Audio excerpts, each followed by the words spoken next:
C'est vous, Ovide? Oui, madame la directrice. Est-ce que monsieur Badin est venu? Oui, madame la directrice.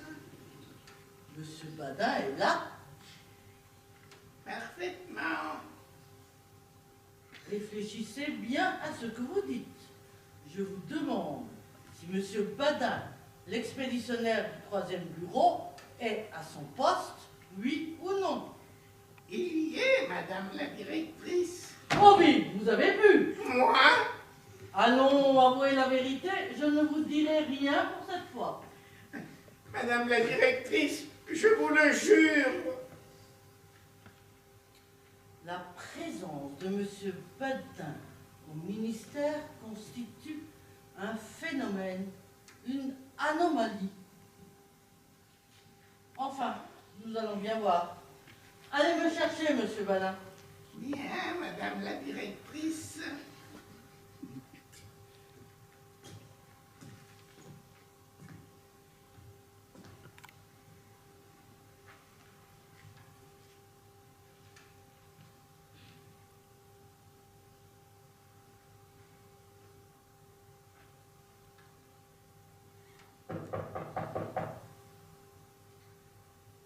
Entrez.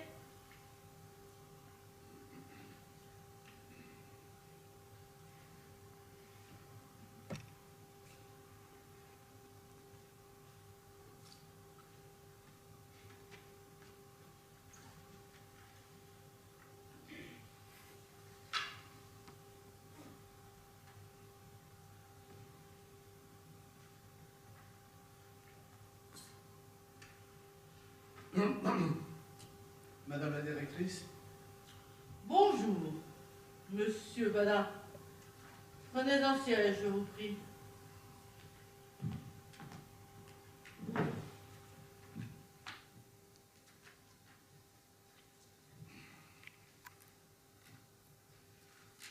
Je suis confus. Du tout. Du tout.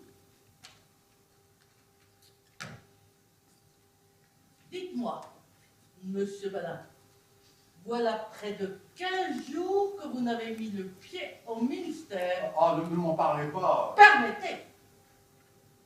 C'est justement pour vous en parler que je vous ai fait prier de passer à mon bureau. Voilà. Près de 15 jours que vous n'avez mis les pieds dans votre service. Tenu au courant par votre chef de bureau et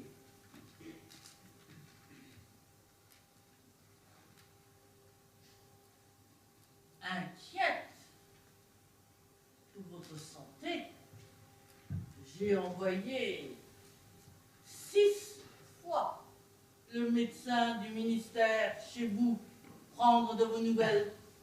On lui a répondu 6 fois que vous étiez à la brasserie. Madame, on lui a menti.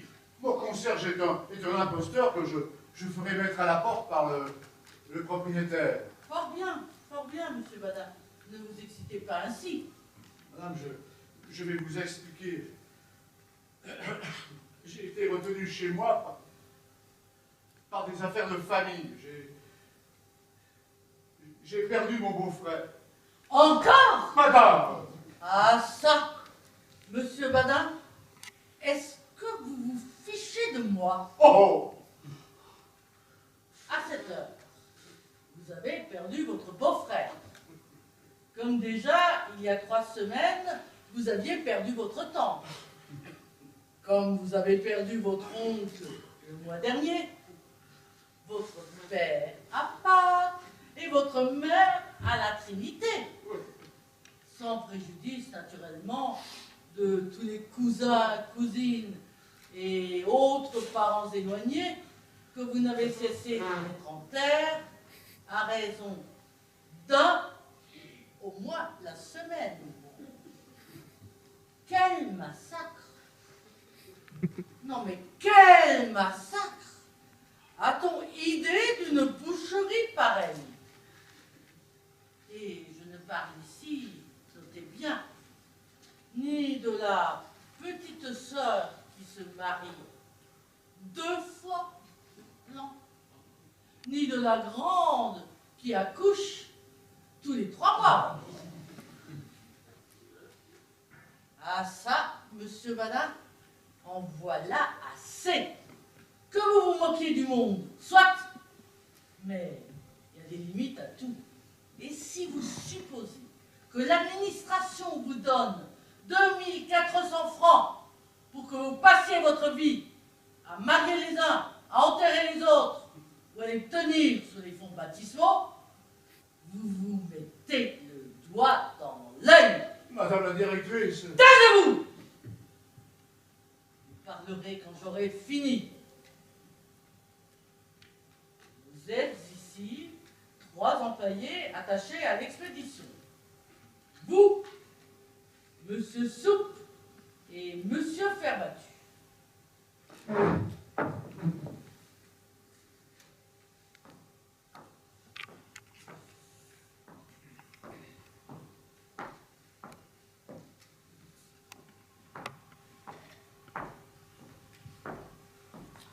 Monsieur Soupe, on est à sa 37e année de service et il n'y a plus à attendre de lui que les preuves de sa belle bonne volonté.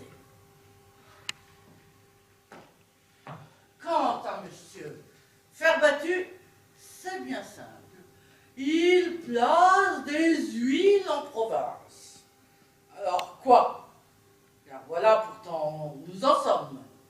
Il est inouï de penser que sur 3 expéditionnaires, l'un soit gâteux, le second voyageur de commerce et le 3e à l'enterrement du jour de l'an jusqu'à la Saint-Sylvestre.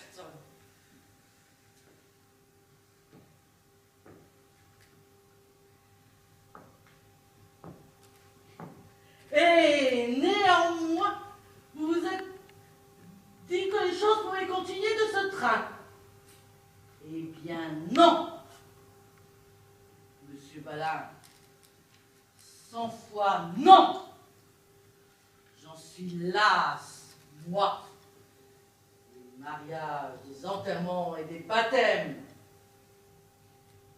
Désormais, c'est de 2 choses l'une.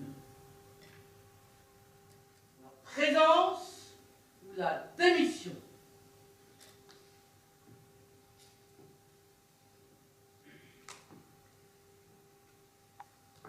Choisissez.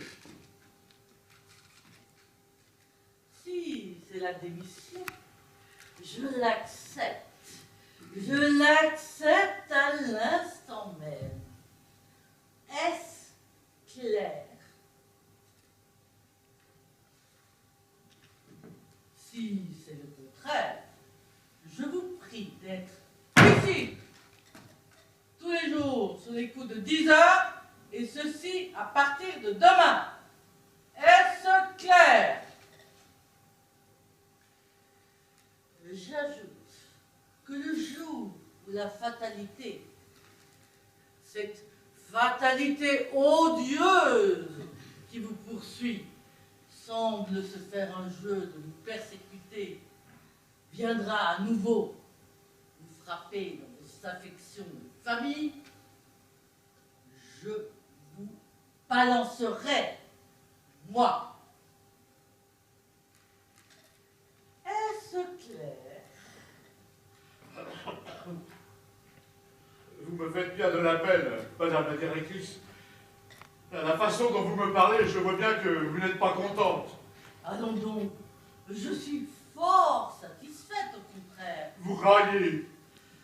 Moi, monsieur Badin, que j'eusse une âme si traîtresse, Si, madame. comme si l'âge des saints. Si, madame, vous raillez. Vous êtes comme tous ces imbéciles qui trouvent plaisant de me taper sur le ventre et de m'appeler employé pour rire. Employé pour rire. Dieu vous garde, madame, de vivre jamais un quart d'heure de ma vie d'employé pour rire. Pourquoi cela?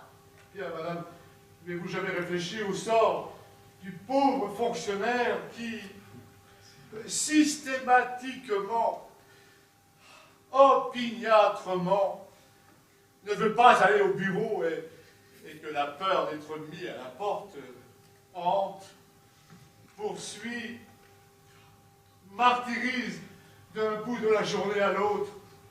Ma foi, non. Eh bien, madame, c'est une chose épouvantable. Et c'est là ma vie, cependant. Ah, tous les matins, je me raisonne, et je me dis,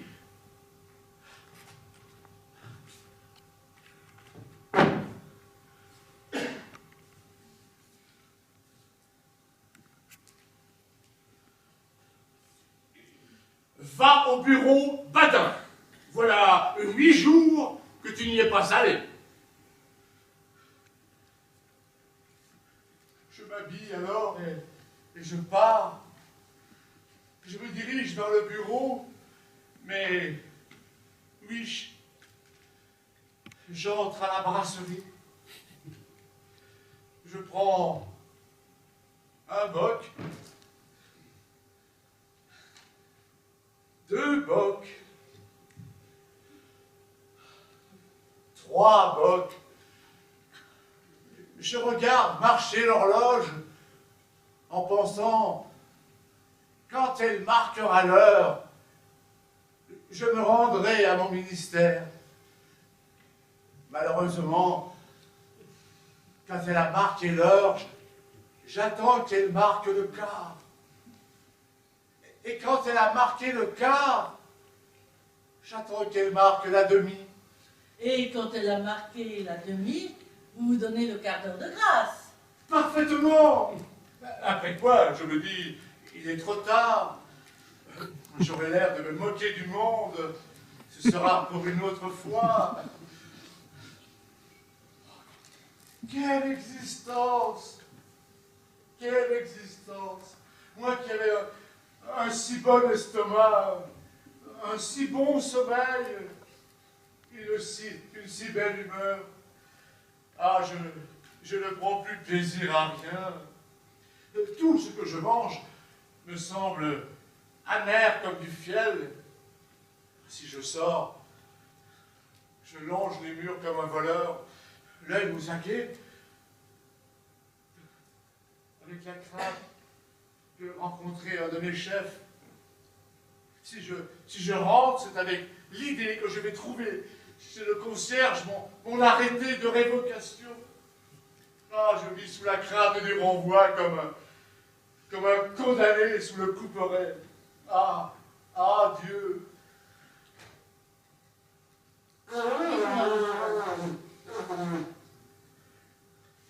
Est-ce une question, monsieur Badin?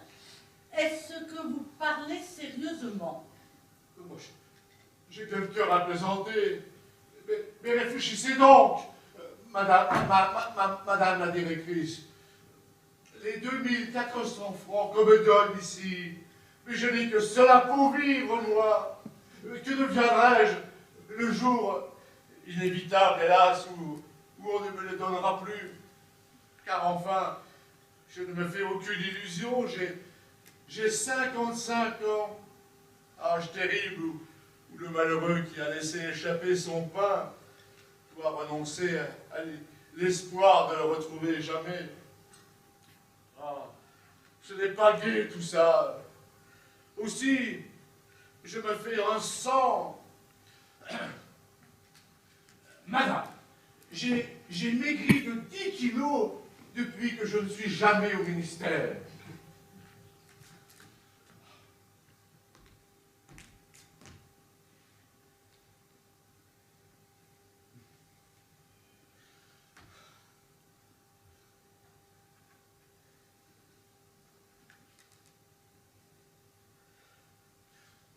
Regardez un peu mes mollets. Si on ne dirait pas des bougies. Et si vous pouviez voir mes reins, des vrais reins de chat écorchés. Oh, c'est lamentable.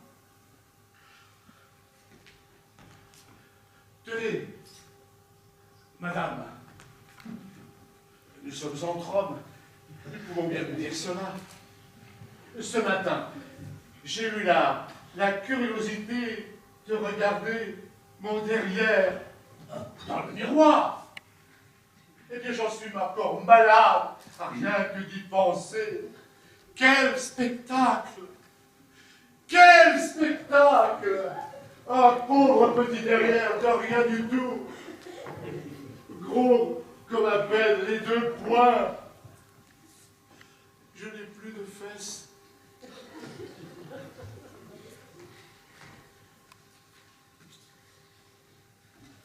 Elles ont fondu. De chagrin, naturellement, les angoisses continuellement, les affres. Avec ça, je tousse la nuit. J'ai des transpirations. Je me lève 5 ou 6 fois pour aller boire. Ah, ça finira mal, tout ça, ça me jouera un mauvais tour. Eh bien, venez au bureau, monsieur Badin. Impossible, madame la directrice. Pourquoi? Je ne peux pas. Si tous vos collègues... Ça m'embête. Si tous vos collègues tenaient ce langage... Je vous ferai remarquer, madame la directrice, qu'il n'y a pas de comparaison à établir entre moi et mes collègues. Les collègues ne donnent au bureau que leur zèle, leur activité, leur intelligence et leur temps. Moi, c'est ma vie que je lui sacrifie. Ah, tenez, madame, ce n'est plus tenable. C'est assez mon avis. N'est-ce pas? Absolument. Remettez-moi votre démission, je la transmettrai au ministre. Ma démission? Mais madame, je ne songe pas à démissionner. Je demande seulement une augmentation. Comment? Une augmentation? Dame, il faut être juste. Je ne peux pourtant pas me tuer pour 200 francs par mois.